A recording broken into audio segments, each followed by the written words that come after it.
So, are you tired of using Noelle and the usual Mono Geo team? Do you want to use her in another team but don't know where to put her in?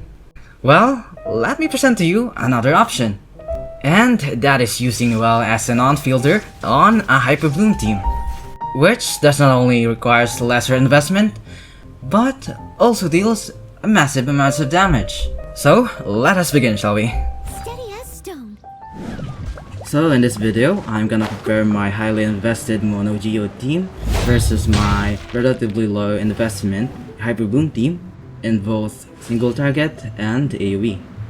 But first, let me show you the stats of my Noelle. As you can see, she has about 1k attack and 2k defense. As for the crit ratio, she has 72% to 196%. She has 120% energy recharge and 46% geo damage bonus. For the weapon, she is using the Red Horn Storm Thresher, obviously because it's her best in slot and it has a lot of crit damage built in. And of course, if you don't have the Red Horn, another great option is the White Blind for Mono Geo and Favonius Greatsword for the Hyperbloom team, and Serpent Spine for both. For the artifacts, I'm using 4-piece Husk of Opulent Dreams for the defense and geo damage bonus.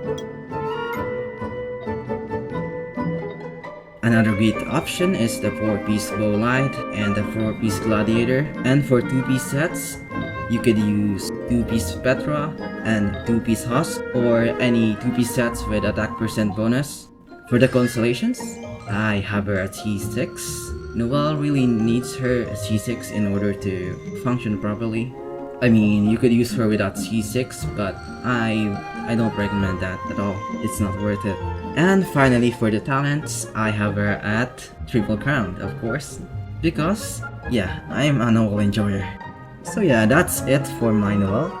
Now, let's move on to the team building. For the Hyperbloom team, I am using Raiden, Nahida, Yelan, which are mostly 5 stars. Of course, there are always 4-star options. Like for example, we could replace Raiden with Kuki Shinobu. We could replace Nahida with... Let's just pretend that this is the Dendro Traveler. Yeah. And of course, we could replace Yelan with Xingqiu. They're pretty much identical, but since I have my options, I will use this team. The campaign begins. For my Geo team, we have here Zhongli, YunJin, and Gorou with Noelle.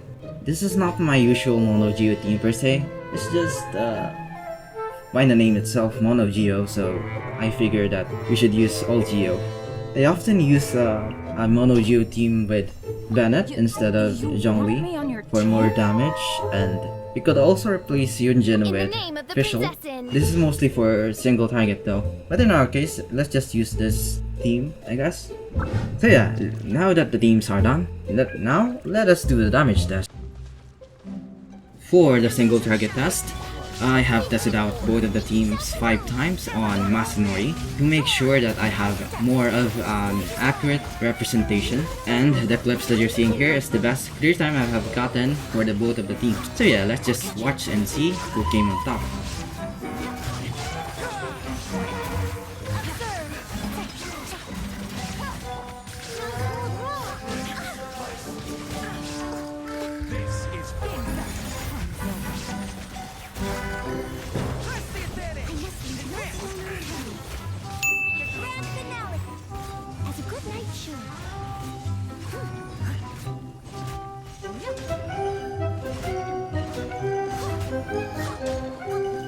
So as you can see, the Noelle Hyperbloom team beats the Mono Geo with a massive margin, with Mono Geo having 53.56 seconds and Hyperbloom with 35.69 seconds.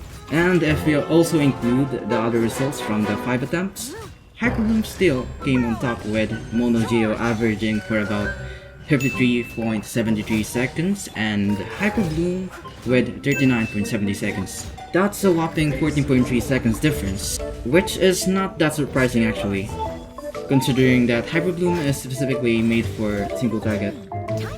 So that means Noelle Hyperbloom is the clear winner of the single target test. For the AoE test, just like earlier, I have tested both of the teams 5 times, this time on the Fontaine artifact domain, and the clips you're seeing here is also the best clear time I've gotten for the both of the teams. So yeah, let's just watch and see.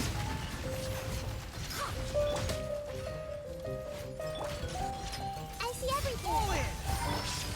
Gotcha. Solidified. I will have order. There is no escape. AoE Stone. Everyone on me. As a good night shirt. Unleash.